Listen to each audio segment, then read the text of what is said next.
right, good morning, everybody. Nikki Burnett here, Taste Life Nutrition Radio and Podcast, streaming live on KUHSdenver.com, where today we're going to have some fun talking about men's health and men's hormones. We've spent a lot of time over the last few weeks talking a lot about women's health, women's hormones, all different phases. And I really, as I was kind of going through and determining what I wanted to talk about this week, I thought, really this is the time to dig into what it looks like for men, what it looks like as far as hormonal balance for men, what to look for if there's some imbalance, and how to balance it, and why it's so important, because it really is super important to have balanced hormones for both sexes, obviously. So, but as always, we start the show with gratitude, because gratitude can change the world. I truly believe that. I think it's important to, for myself anyway, right, to go to bed in gratitude. Sometimes I just fall asleep, but I try to go to bed saying my prayers, being grateful for all the things that happened in that day and all the lessons that I learned and continue to learn, and then wake up and do the same thing. So, what am I grateful for is this weekend, sort of the same thing I was grateful for last week, is that I got to go to a conference. I'm a super conference nerd, right? I love going and learning and, meeting all the people, and I always bring home these really amazing nuggets, and this is the stuff that helps me to stay on the cutting edge, keep my mind open to the new science that's developing, to the new breakthroughs that are coming through in functional nutrition and functional medicine. Was able to see Mark Hyman speak, which was really super cool. If you've not seen him speak, or if you don't know who that is, he's one of the first to really bring functional medicine to the forefront. It's been around for quite some time, but he is one of the founders of the Institute for Functional Medicine. He's got a lot of books. He's just a super smart dude. So was able to see him speak. That was a first. And then many others who have just these amazing therapies and these amazing practices where they're really helping people to just be well, right? So whether they're struggling with chronic disease, whether they are just looking to optimize, helping people understand their bodies, which is my ultimate goal, is help people understand their bodies so they have, hey Brandon, they have the rest of their life to where they can understand what it is. Okay, this is my body. Now I know what it is I need to do to help to balance it. And the body's dynamic. It's always going to change. But knowing our body, knowing what it's telling us, knowing its signals, knowing all of these things that help us to manage as we move through life. These are the things that are really important. And so amazing therapies out there. The conference was really all about longevity. And I think for me, when it's not even about longevity as much as it is about living well for as long as we have, and supporting mitochondria, supporting cellular health. All of these things are super important as we age to decrease the risk of disease and, of course, death, which is going to happen.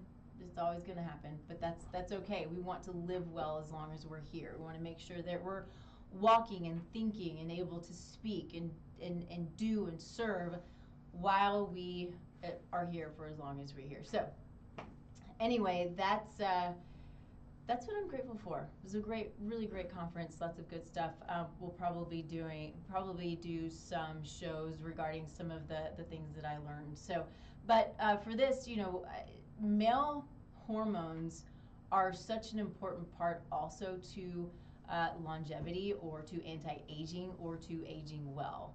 And what we're finding so often is, as with women, we're finding that hormones in men can get thrown off and be so wonky, and we don't understand why. We've got men who are struggling with depression, men who are struggling with loss of muscle mass, even osteoporosis, and they're like, why is this happening? And so I want to dig in a little bit to kind of get into the basics, and then what we can do to help to manage that. And so there are multiple androgenic hormones. testosterone being sort of the main one for men. But then we also have DHEA, we've got androstenedione, we've got dihydrotestosterone, which is sort of, if we hear about that male pattern baldness, right? Dihydrotestosterone, if it's too elevated, then it can cause hair loss. So we'll talk more about those and what all of those mean. But we will get into some strategies and understanding of what we can do to help to balance those. And so, I think most of us understand the role of testosterone, but I think that what we don't always understand is when testosterone is not optimal, what happens to us at that point. And so, testosterone, let me kind of get back to let's just do this, because I think that this understanding the pathways of testosterone is really important, because we have so many people, but so many men who are on statins, that as these statins start to take hold and reduce cholesterol, it's also impacting hormone health. So if we're looking at if we look at these pathways, we have these pathways where all these hormones are coming off of one main hormone, which is pregnenolone. So we've got up here, we've got pregnenolone, and then we have DHEA and your estrogens and your testosterones and your androgenic hormones and all of those that come off of here. What is above pregnenolone, though? Pregnenolone is our master hormone. Above pregnenolone is cholesterol.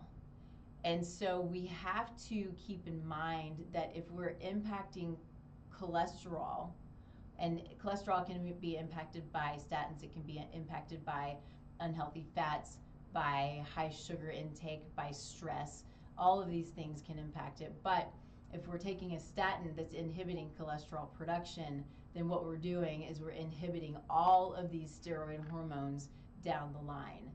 And so what then happens, cholesterol is so important for brain function, for cellular integrity, as well as for hormone production. And so we have to, if any of you out there are struggling and you're on a statin, it might be something to look at. There are also certain epigenetic variants that make you less likely to do well on a statin. Another thing that I'm going to say, so if you don't know who Dr. Steven Sinatra is, he's a cardiologist. I would call him a functional cardiologist. He's got an amazing book, and I believe the book is The Great Cholesterol Myth. I'm pretty sure that's the book. I have several of them, but I think it's that one. Anyway, so it gives a really detailed outline of cholesterol and the importance of cholesterol, and then of course how statins can impact it and how to reduce your cholesterol naturally and that kind of thing. And so one of the things that he says as far as cholesterol is concerned, particularly for women, is that statins make us stupid.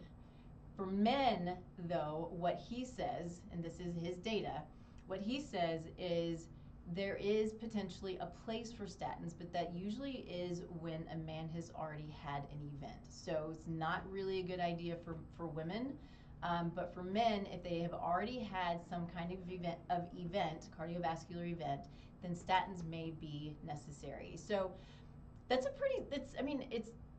higher, of course, than we want it to be, but we have this we're sitting in this place where statins are like in the water. And I even know someone who thinks that they should be in the water, right? I think that's hugely problematic. But we have a little bit of cholesterol elevation, and they're like, okay, well, you need a statin. What's that going to do? We don't think about the downstream effects, right? And we don't think about, how it's going to impact us in our muscle health, in our brain health, in our cellular health, and of course our hormone health. So super important. Here's a story too. This is in my own family. My dad was put on a statin. What am I going to say, right? I mean, he's got to make his own decisions, but I also know his genetics, and his genetics is such that, as mine, is such that he typically will not do well with statins. And so interestingly, a couple of months ago, he came to me and said he's been having a ton of pain in his feet, and they determined it was the statin. So think about that too. Think about if you are on a statin and you're having pain, could it be the statin? A lot of times we don't put two and two together, and I think it's really important to put those things together. So if it is the statin that's creating the problem for you, what are the other problems it's creating? If you happen to be one of those genotypes that don't do well with statins, what else can you take, maybe whether it's pharmaceutical or if it's natural, that can help you to manage your cholesterol? Well, we have to remember, cholesterol is not the enemy.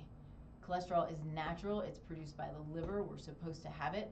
Cholesterol is, the cholesterol in our food, it has a very, very small impact on our serum cholesterol. What has an impact on serum cholesterol is going to be our liver and our liver health, and high sugar, high stress, eating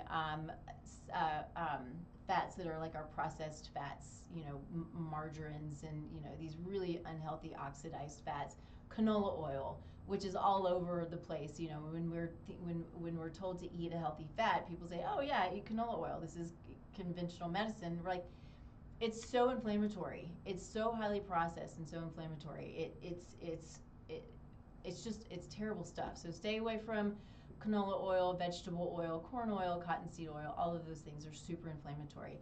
Those are the things that are going to impact liver health, that are going to impact cholesterol and increase oxidized cholesterol. So I'm going to stop there because I could really dive deep into the whole cholesterol issue, and I have already done that, so you can look at one of the other shows where we talk about it. But it's an important topic, and it's an important topic for you men to understand how cholesterol impacts your hormones.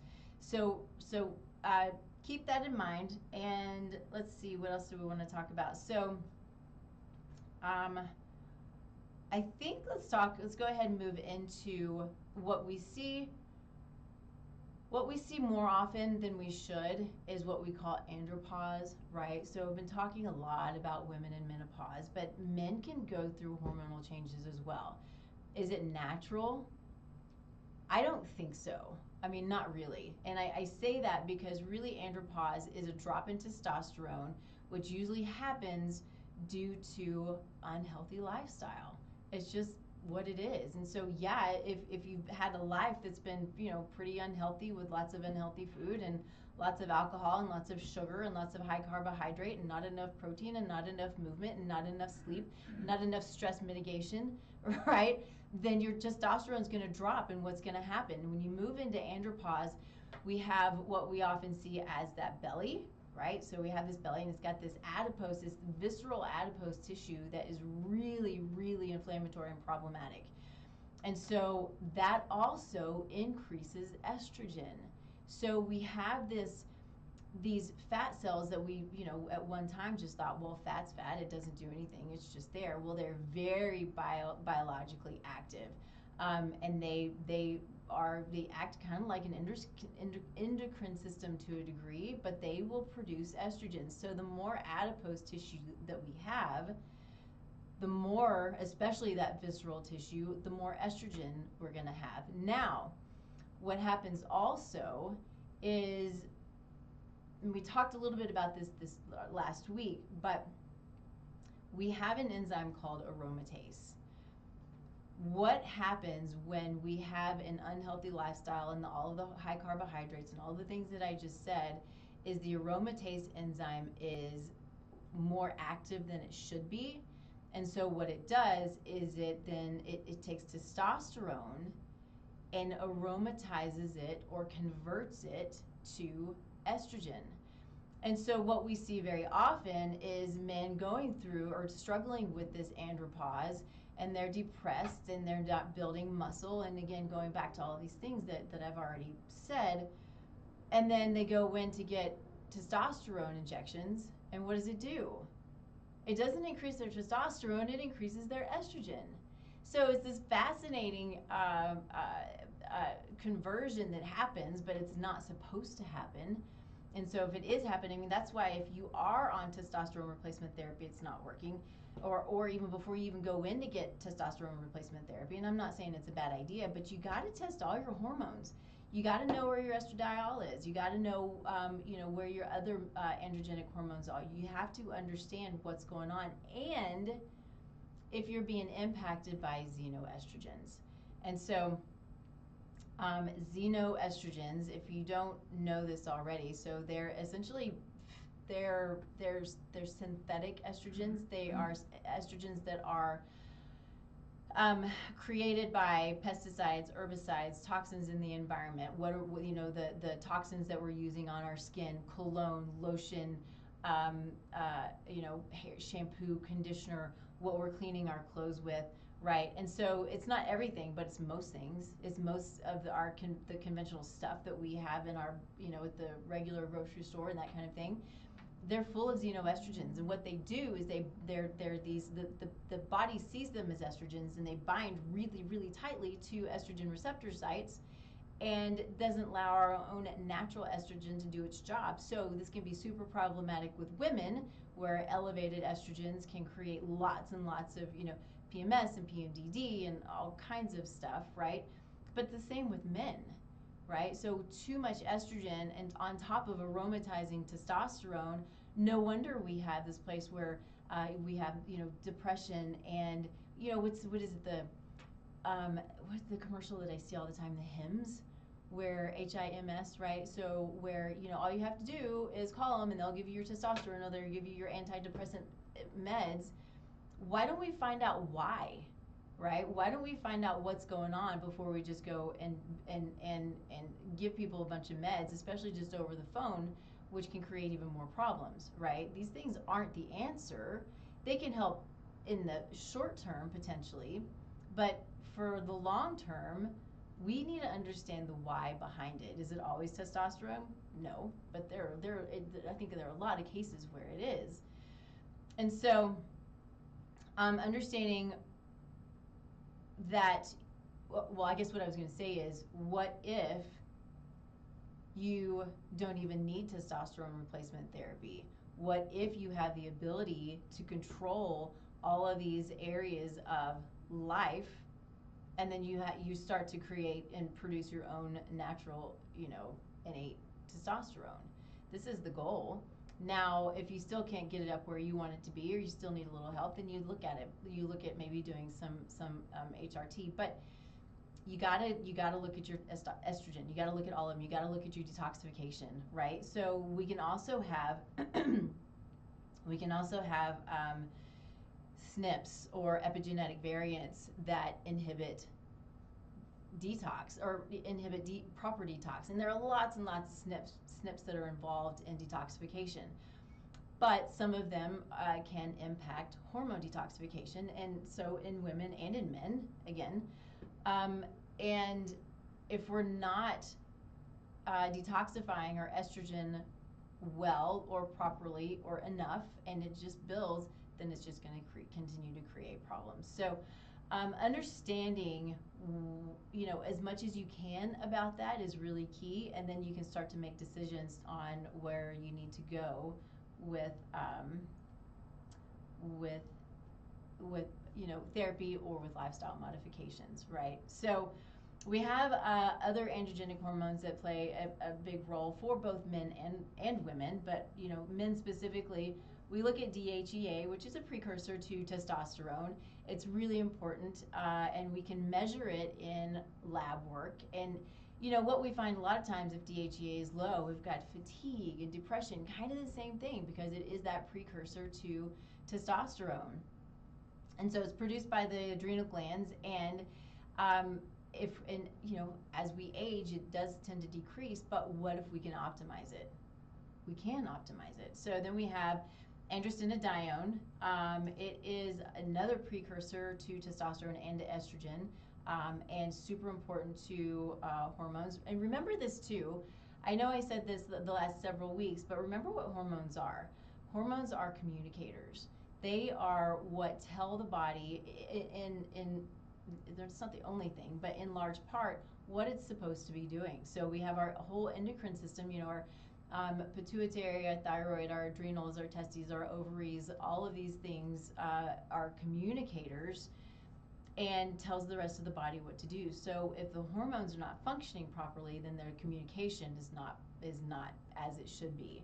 And so things go wonky, right? And that's what we're seeing. So we also have, and I think I said this a little while ago, but DHT. So DHT is what we find, if we're starting to see male pattern baldness. DHT can be elevated. It also can play a role in prostate health. So we want to make sure that DHT is in line. Let's see. So I think let's talk a little bit about diet, and I think diet specifically related to cholesterol, which of course is related to hormone health. I talked about what not to eat, right? So we don't want to eat the processed foods, the unhealthy fats, the high sugar, the high carbohydrate. If you're already struggling with excess weight and maybe some low testosterone, staying away from grains I think is a really good idea. I think grains may have a place for some people, but I think if you're trying to manage, you got to keep your carbs pretty low. And so grains are not going to be beneficial for you as far as I'm concerned. So good healthy fat, right? Avocado, olive oil. Don't cook with olive oil. Cook with avocado oil. And eat avocados and eat nuts and eat seeds. Raw is good. Something that I've started doing, I get so tired of buying nut milk and paying so much for it. And what I know is they add a bunch of additional stuff in it. It's more water than actual nuts. But what I thought was that you always had to strain it. And for some of you may not care about this, but I don't care because some of you might, because I think it's super cool. But you don't, if you get softer nuts, you don't have to strain them. You just mix them. You just blend them. So what I've been doing is I take pecans, raw walnuts, and hemp seeds. And so I will soak my pecans and my walnuts, and then I will put those in a blender, probably like a cup or 2 cups, depends on how thick you want it. Put it in the Vitamix, add a bunch of hemp seeds, it thickens it up, and you just let it run for a little bit, and then you've got milk. And it's still nuts, it's just you got a nut milk, and you can make it as thick or as thin as you want. And so it lasts, what I make, it lasts about a week. So I'm using that in my coffee. I use it to make my cereal, which is usually, nuts, a little bit of protein. I don't do grains hardly ever, so it's not really cereal, but it's, it's kind of my fun little cereal that I make that's, gut healthy. Put all my gut healthy nutrients in it, all my high fiber stuff. And all of those are the things that kind of make me happy, because it kind of takes me back. It's like I'm eating cereal, but everything in there is high fat, high protein, low carb, right? It really is a nice satiating. I mean, I eat twice a day typically. I'll eat at 11 o'clock and 6 o'clock, and those are really great meals for me that keep me satiated, and I know are filling me with all the good stuff. So good healthy fats. If you want to do something like that, you can add your olive oil to that, kind of cover up the flavor a little bit. But when you're using olive oil, use as much olive oil as you want. Make sure it's good quality, and make sure you're not cooking with it. So that's why I use avocado oil, because it can take the high heat a lot better. For those who do well with saturated fat, and there are many who do and many who don't, but you can use coconut oil. So we want to then make sure that we're getting good, healthy fish. Not everybody likes fish. If you don't like fish, take fish oil capsule. It's so important to have this marine-based DHA and EPA. There is a form of algae that is high in EPA and DHA. It's the only plant-based form that is. But you're not getting good EPA and DHA if you're getting your omegas from plant-based sources, flax, hemp, chia seeds. Those are all great, and they're high in fiber, and they're beneficial, but they're not giving you the omega-3s, because they are ALA, and they have to be converted to EPA and DHA, which is a very inefficient conversion. So you got to eat fish. You got to take your fish oil supplement. You can't get your fish oil supplement from somewhere like Costco, because I don't trust it. It smells fishy to me. If it smells fishy, it's likely oxidized. Then you're just, it's not doing you any good, or it's even damaging, right? Is it carcinogenic? Potentially. Is it inflammatory? Yes. So you're taking what is supposed to be anti-inflammatory and creating an inflammatory product from it. So good quality, good. You got to get it from a good source. You got to know who you're getting it from. This is why I always use professional lines, because they have the data, and I know that I trust their products. So anyway, let's see what else here. I think we want to make sure that we hit on the fact that low fat is not okay. We don't want low fat food. Usually if something is low fat, especially if it is naturally high fat, like coconut oil or coconut milk, or something like that, where you just take out the fat, you're taking out all of the goodness. You got to have the fat there. The fat is important. And if they're doing that, usually there's added sugar. So take yogurt, for instance. And I'm not a fan of, dairy-based yogurt at all. But if you are a yogurt person, Greek or otherwise, and they're giving you low fat, usually they're then adding in sugar, because the fat is what gives it flavor. And so they have to add in sugar in order to balance out that flavor. So it's not doing you any good. So really, just staying away from the processed foods, the high processed foods is just best. Always read your ingredients, know what you're looking for. This is sort of the key to a lot of my conversations with my clients who are trying to do the right things, but it's always teaching, always read your ingredients. Know what you're getting, know what is beneficial and not, and know that marketing works. This is not a good thing, right? I mean, it is a good thing. Marketing is important, but it also works. So there are a lot of things out there that we're told are good because marketing works when they're really not. So we've got to know, we've got to be aware of what actually is beneficial and what is not. So let's see. Some of the key ingredients that are super important for men and for testosterone balance, estrogen balance, DHA balance, all of those things. So antioxidants. Glutathione, master antioxidant. Some of us can have epigenetic SNPs where we don't have enough glutathione, which is super important for detoxification. So we can supplement with glutathione, which sometimes is good, sometimes is not. We can also supplement with N-acetylcysteine, or NAC, or some people call it NAC. And that is a precursor to glutathione and can be really great for building glutathione and supporting detoxification. But there are other things that are really great for supporting detoxification that are going to help with hormone balance. So understanding your genetic makeup is important, or your epigenetic makeup. That's a really great idea. But also, the dandelion and the silymarin and those things that are great for supporting the liver and detox. Vitamin C. Vitamin C has the shortest half-life of any other nutrient. And so, it's a great one if you're taking it, which is probably a good idea.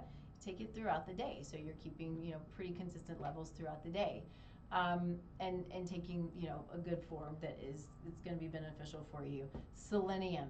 Selenium is great for the thyroid, but it's also great for hormone balance. You can get selenium in Brazil nuts. So it's a great antioxidant. So you eat a couple of Brazil nuts a day, and it really helps to balance the thyroid, and it helps to balance hormone levels.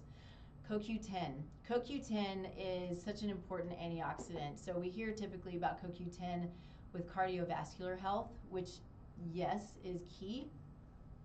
But really what CoQ10 is mitochondrial health. Mitochondria is sort of the foundation of health, right? It's the foundational piece, little organism in each cell, and there might be hundreds or thousands of mitochondria per cell. And our heart has more mitochondria than any other organ in the body. Actually, I think it's the heart and the brain. But, the heart's always working, it's always pumping, so it's always got to have energy, and it's always got to go, go, go. And so going back to taking statins impact the mitochondria. So that's why they always say if you're taking a statin, then you want to also take CoQ10. They have to go hand in hand. I mean, this is there's no black and white about this. There are only a few things that I'm super black and white about, and this is one of them. If you're on a statin, you have to be on CoQ10. and a good quality CoQ10. It's a fat-soluble antioxidant, and it's super supportive, but it's super supportive of all of the mitochondria.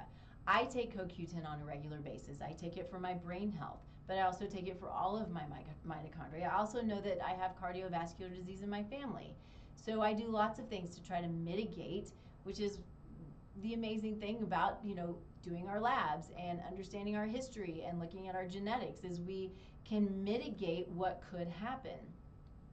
And kind of getting back to it, I sort of skipped over this, but if you haven't watched this before or heard me before talk about epigenetics, epigenetics is all lifestyle. So our epigenome are locations that sit on top of genes and are the regulators of gene expression. So the epigenome is impacted by sleep, by stress, by food, by exercise, by toxins in the environment and toxins in our, our head, as we have this negative self-talk. So all of these things that play a role in that our lifestyle that help to regulate gene expression. So in my family, and Brandon, you know this, it's my brother, we have cardiovascular disease, we have autoimmune disease, we have stroke, we have diabetes, we have some cancer.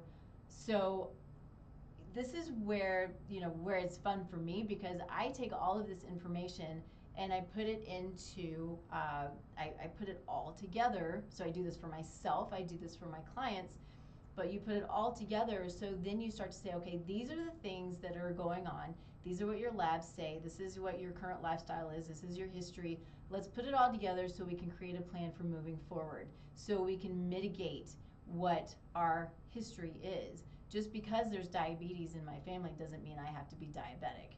Just because there's cardiovascular disease and stroke in my family doesn't mean I have to have cardiovascular disease or have a stroke, right? So there are lots of things to do to help with longevity, right? But also help to optimize the time that we're here. Fiber.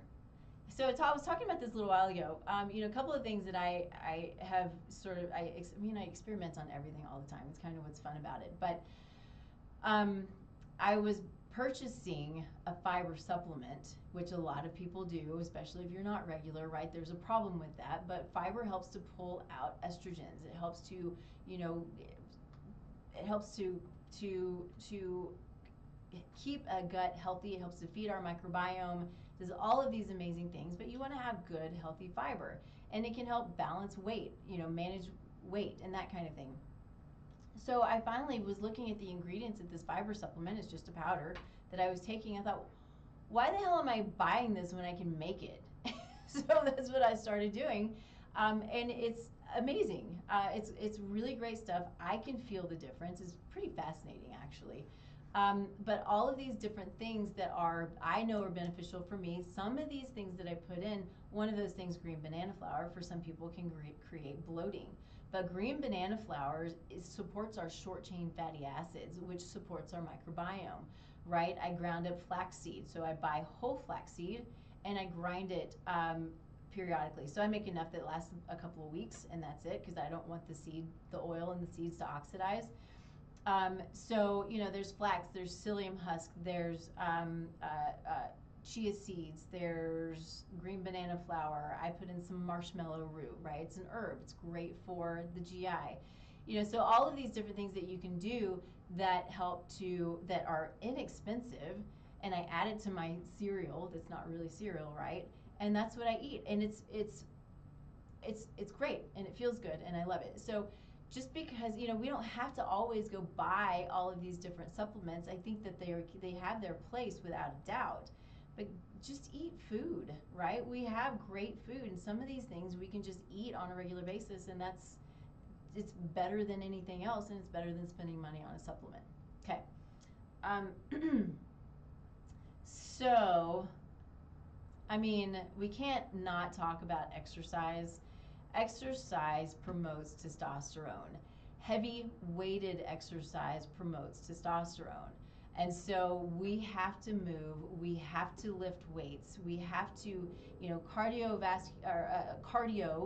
is supportive of cardiovascular health, but cardio is not the end all be all. Doing a little bit of cardio is great. It's fine. I do it. But when I'm doing it, I'm mixing it in with the weight bearing exercise as well. So I do CrossFit. Some people like yoga. Some people like kickboxing. I'm going to be doing some kickboxing soon. I'm super excited about that. I love kickboxing. But for me, it's about kind of doing it all at the same time. So I'm lifting weights and I'm increasing my cardio at the same time. And so you can, and especially for me in CrossFit, you can do it at the same time because you're doing all of these different movements at the same time. And you want to get to a point. This was part of the conference that I went to last weekend. Is getting to the point to where you're so out of breath that you can't talk. This is the what creates autophagy, which is cell die-off, right? In a good way, right? We want cells that are no longer needed, that are at the end of their life. We want that autophagy. We want the cell die-off. We don't want our healthy cells to die off, but that's not what happens in this, right?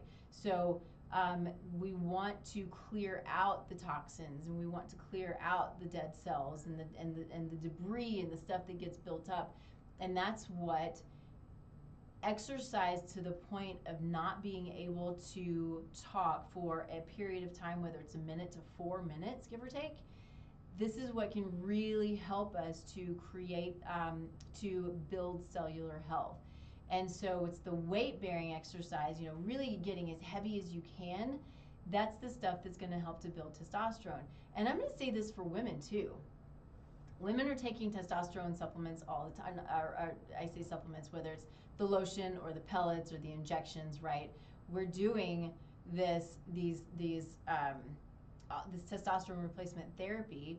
When what if, and it's not always the case, but what if if we did more weight bearing exercise, really heavy weights? That's all we needed. Maybe not, right? And so I had a client who was asking me, or she it actually was really cute, but she does a lot of cardio, and she was doing really light weights. And what she told me was, I was doing 2.5 pounds, and then I got up to 5 pounds, but I don't want to go up too heavy because I don't want to bulk up. It's not going to happen, right? Bulking up is not going to happen, especially for women, unless you're taking steroids, right? It just really doesn't happen. We've got some, pretty bulky women. That's not true. We have bigger women because that's how we're built. But to think that we're going to bulk up like men do, it's just the likelihood is pretty low unless you got to work really, really hard at it. So for someone like her, for someone like me, I don't bulk up. I have some muscle. And I lift really heavy. I lift as heavy as I can. And this is about as bulky as I'll probably ever get, right? So we have to lift heavy. It's important for longevity. It's important for muscle health. It's really, really important for bone health.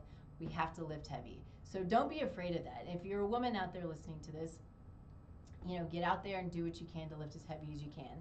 Another thing that is kind of this really cool idea of exercise snacks that I think is super cool. So often we are just sitting at our desk. It's what we do these days. And Brandon, my brother, he's a welder. He's a welder inspector, and nowadays he sits a lot in a truck. So these are not things that are conducive to a healthy lifestyle. It's not conducive to healthy testosterone levels. It's not conducive to healthy weight management. So what we can do, and what I'm trying to start doing, we might have to set an alarm, might have to, whatever it takes for you to remember, but get up and do a minute of squats, or get up and do a minute of jumping jacks or high knees or something like that. Do it for a full minute as hard as you can, and then get back to your work. And so, do it every 45 minutes or do it every hour. Even if you did it 2 or 3 or 4 times throughout the day, it's something, it's movement, it gets you going. It's not the same as good, solid, workout. But another thing that we have to think about is we're sitting all day. We go work out for an hour, and then we sit all day. That's not good either. So really mixing it up, and this is where I want to really try to make a difference in what I'm doing, because I move. I have a rebounder, I might do different things, but I don't do it enough, and I know this. So doing CrossFit or whatever it is that I'm going to do, but then throughout the day mixing it up with going in and doing your squats or your high knees or whatever you can do throughout the day, so you're getting that movement in. I think that's really is probably optimal for hormone balance and for everything else, for weight management. So another thing that we really need to consider is stress management. And this is for, really for everyone. Stress is going to increase cortisol. Cortisol is going to decrease testosterone. And so, there's this, what they call like this cortisol testosterone seesaw, right? Your cortisol goes up and your testosterone goes down, and vice versa. So the fact that so many of us are sitting in this fight or flight all the time, so we have our parasympathetic nervous system, which is what we call rest and digest, and we have our sympathetic, which is fight or flight. And so we should sit in parasympathetic most of the time. And then we go into fight or flight when something happens, right? We need that cortisol. We need that cortisol to stimulate whatever activity we have to do, whether it's run or lift or, whatever the case may be. But what happens is cortisol goes from being anti-inflammatory when it's in these short-term bursts. It's anti-inflammatory, and it is building of muscle. Whereas if we are sitting where it's chronically elevated, then it becomes inflammatory and catabolic, which means it then breaks down muscle tissue. So if we are stressed, we're not producing testosterone, we're sitting a lot, we're gaining weight, we're breaking down muscle tissue. It's just a recipe for, a really nasty problem, right? So we have to mitigate stress levels. We have to put ourselves into, which is sad because we should naturally go into our parasympathetic or rest and digest, but we have to think about it these days. So whether that's prayer, meditation, sitting when you're eating, not eating on the run, so allowing your food to digest and be utilized, because if we're eating on the run and we're sitting in fight or flight, we're not breaking down and digesting our food. So then we become nutrient deficient, right? And so it goes with the, that sort of that downward spiral of all the things that can go wrong if we are constantly stressed and sitting in the sympathetic and our nervous system is completely out of whack. One of the big things from this conference that was sort of an overarching topic was, when we're working with clients and patients, is addressing the nervous system. We've got this nervous system dysfunction, and sometimes it's hard to get out of it. And if we are constantly stressed and in fight or flight, we can't heal, right? The body doesn't work properly. So we have to address nervous system dysfunction first and foremost, and then we kind of go into all of the other things, the things that come up on our labs and so forth. I think that another thing we have to make sure that we're looking at is our gut health. The gut health is a real key to health or to dysfunction. And so a healthy microbiome is going to help us to detoxify properly. It's going to help us to produce our neurotransmitters properly, right? So 90% of our serotonin is produced in our gut. Our gut is 70% of our immune system. A little while ago, I was talking about short-chain fatty acids. Short-chain fatty acids are it's food that feeds our microbiome. It also then supports the lining of our gut.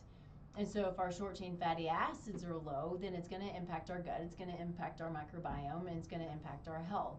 So that's one of the sort of the key things that I look for, and when I'm running a lab, a GI panel, is where are short-chain fatty acids. Let's look at the inflammatory markers. Let's look at how the pancreas is functioning and how the gallbladder is functioning, because all of these are going to play a role in a healthy microbiome. And is there dysbiosis, which is just an imbalance in the good and the bad bugs anyway. So we've got to um, manage this piece of it, because that plays a role in everything that we do. And so, I've seen some pretty crazy stuff in some of these GI panels. And what we have to know too is labs are not perfect. They're amazing. But I have had many occasions where the labs don't pick up certain pathogens. So they pick up bacteria really well. They don't pick up worms really well. And they can pick up pathogens well, but worms are a whole different story. And so I'm going to tell you that I have done these GI panels, and my clients have come to me and it's like, what is this that's coming out of me? And it wasn't picked up on a GI panel. So lots of stuff that can still play a role in health that may not come up on labs, but that's part of it. There are other markers that we can look at that kind of give us some indications, but it's fascinating stuff. I'm going to tell you, it's really scary but really cool for sure. So things that we can do, of course, fermented foods. Going back to just eating good food, fermented foods are traditional, and there's so many great things that we can do with our vegetables. This is the time of year where we're in our gardens. I've got a ton of beets. I've got all of these things that I'm pulling out, and I want to save them over the winter. So yeah, I can freeze them. I can also ferment them. And so if I'm fermenting them, it saves them, or it keeps them fresh-ish, but it also creates good, healthy bacteria that can feed our microbiome. And so all different types of foods that we can use, vegetables that we can use for fermenting, spices and herbs and beets and cabbage, pickles, right? Pickles are traditionally a fermented food. But if you're eating pickles that are made with vinegar, they're not fermented, so they're not going to have the good bacteria. So it's not about vinegar. It's about true traditional fermentation to preserve your food that creates that good bacteria. Okay, so we did talk a bit. We talked a bit about xenoestrogens, but I want to dig into that a little bit more, I think, because I run these panels where I'm looking at toxins that are coming out of people, right? So we can do what's called provoking, and so it is giving glutathione, it's going into a sauna, it's taking an Epsom salt bath before we take this, it's a urine test. So before we give a sample for this test, and it provokes and it starts to pull these toxins out of the tissues, so we have a better idea of what actually is coming out of the tissues and what we're holding on to. Most toxins are fat soluble, so they sit in the tissue.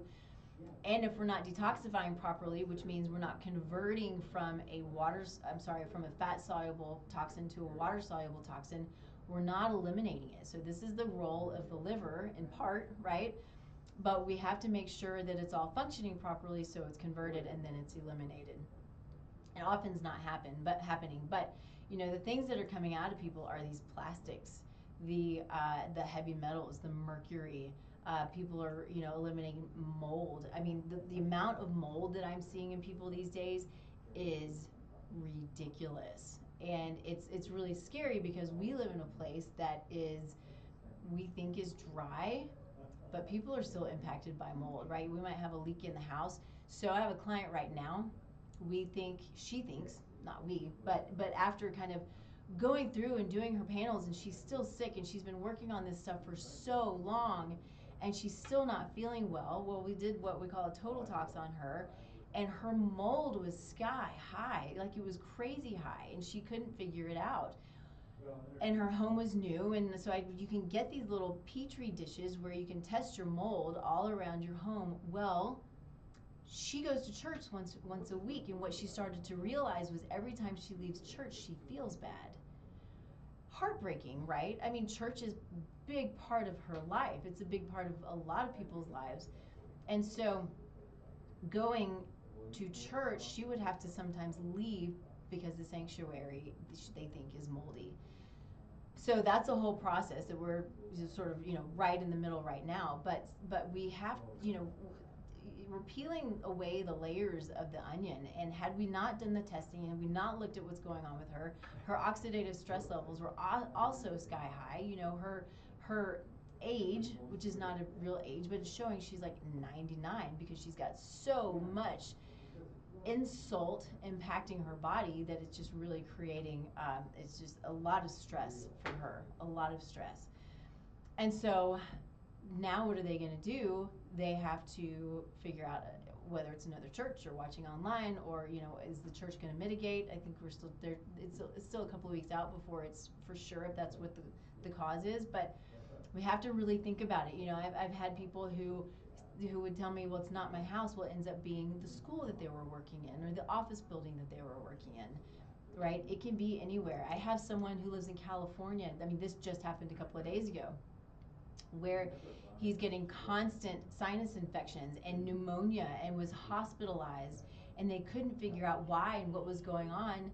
And he had 3 inches of mold in a location in his home, and it's just circulating around the house. So if you're struggling and you can't figure out why, this is where we got to look at the toxins. We got to look at the mold. We've got to look at, you know, potentially the EMFs, right? The electromagnetic frequencies. Some people epigenetically have variants that predispose them to react and have more, where these EMFs have more of an impact on their body and can be really problematic. So there's a lot to look at, but the great thing is we have so many amazing labs that can give us so much good information. You know, talking about, you know, Vibrant is one of those. Vibrant, that was really cool for this conference that I went to. We got to tour their lab. Amazing what they can do. They're the top of the top, the certifications that they have. You know, there are those who believe that functional lab testing is woo-woo. Some of it's not great, but this is an organization that is on top of their game in every aspect, and they are amazing. So I'm really glad to be you know, part of the little Vibrant family, I guess, where I use their products all the time, or use their labs all the time. It's good stuff. They even have skincare now based on your own genetics. I mean, this is the great thing about, you know, understanding epigenetics, is we're in this place where we have the ability to truly individualize care, whether it's your skin care or your detoxification or your oxidative stress or your nutrition or your drug therapy, right? We have the ability to individualize for the person, and I just think it's fascinating. I'm super excited to see where things go. Okay, other estrogens. So we got to think about plastics, pesticides, herbicides. The pesticides and the herbicides, you got to eat organic. You just have to.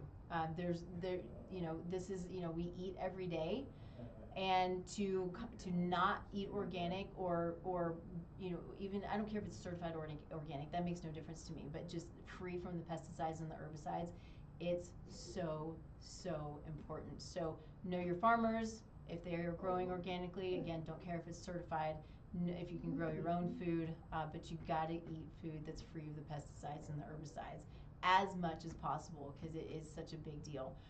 You can go to environmentalworkinggroup.org. It's actually ewg.org, and you can look at the foods that are highest and lowest in pesticides and herbicides. What you have to remember, though, is you can't wash pesticides and herbicides off. It's in the ground, which means in the root system, which means it's in every single cell of that plant and the fruits and vegetables that it produces. So we have to got to keep that in mind. There's some that are going to be lower than others, and EWG can help you understand what that looks like if that's what you need to do. But do the best you can to eat organic all the time, as often as possible. Let's see what else we want to talk about. Using glass containers. Never put plastic in a microwave. Never put plastic under hot water, right? This is going to leach plastic into our food. So think about that with your dogs. Think about that with your kids. These things are a really big deal. The amount of toxins that are coming out in umbilical cord blood it's disturbing. It's really disturbing. And so we want to protect them as much as we can. And then, of course, things that we can do is, eating, high antioxidant food, eating the fruits and vegetables that are high in these polyphenols that are antioxidants, cruciferous vegetables, broccoli, cauliflower, kale, all of these vegetables, they help with, they're aromatase inhibitors, but they also help with, with detoxification. So those are really good for us. So, green tea is great. Make sure it's not full of fluoride, because some of it is. Berries, these really colorful fruits and vegetables, beets, all the bright, brilliant colors are so important for our health. They tell you to eat the rainbow, and it sounds a little kitschy and silly, but it's true. It really is important for us to eat a broad spectrum of food, and of all different colors, because they all have a purpose. Okay, let's see what else. We are just about out of time anyway, but brain function. Talk a little bit about brain function. We did that a little bit last week, but testosterone for both men and women plays a big role in brain function. If testosterone is low, dopamine is low. And so we need men to have testosterone. We need men to have dopamine, right? Dopamine is that, it's the helps you with mental clarity. It helps you with memory. It helps you with that motivation and the drive to go and to do and to be men, right? And so if we don't have enough testosterone, we're not going to have enough dopamine. We're not going to have good mood regulation, right? You go back to, it's the depression, it's the frustration, it's the lack of motivation. And this is just, that's not, men, that's not what men are, right? So we got to, if you're feeling that way, there's a reason for it. You got to start to understand what that is and how to manage that and get back to getting all of those levels back in line. And again, all of the things that we talked about, it's adequate sleep, it's stress mitigation, it's good healthy food, it's making sure you're breaking down your food and absorbing your nutrients. It is prayer time. Those are the things that are really important and lifting weights. So all of those things important for men, important for women, avoiding toxin exposure, and get help, right? Don't assume that it is life. Don't assume that it's age. Don't assume that it's bad luck. Don't assume that it's just genetics. All of these things they play a role, but they also can be mitigated and they can be optimized. And so finding someone who can help you to do all of those things, if you don't know how to do it on your own, right? We all need a team. One of my favorite things, which is truth, is the things that I'm not good at, I ask people to help me with. And one of those is math and accounting, and I hate it, right? I'm a science nerd through and through, and I don't want to do my checkbook. I don't want to, balance my bank account and all this stuff, so I give it away. And I find my team of people who I trust who can help me do things. I have people who help me with this show. I have people who help me with my newsletter, because if I don't get help, I'm not going to get it done, and I'm not going to be optimized, right? And I can't do this. So we have to have our team who's there to help us, to guide us, to support us, to give us what it is that we don't have, because we don't all have everything, but we can find the people who can help us, and then we can hopefully do it all, or at least do as much as we can, which I think is what we're all here to do. So, all right. I think that's where we are. It's what we've got for today. Thank you. Hey, Tony. It's been a while. Hope you're well. Thank you for hanging out with me. If you have questions, if you have thoughts, if there's anything that you want me to talk about that you would like to hear, then let me know. I enjoy kind of getting as much goodness out into the world as I can. So you can find me, of course, here at KUHSdenver.com every Thursday, 10 a.m. Mountain Time. You can find me at Taste Life Nutrition.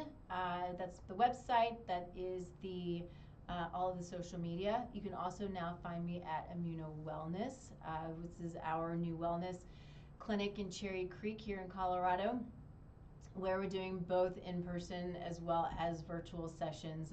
This is an immunology clinic who I have partnered with to help grow their wellness center to, really to support the work that they're doing with their immunologist or their neurologist or whomever it is that they're working for under this this Veros umbrella.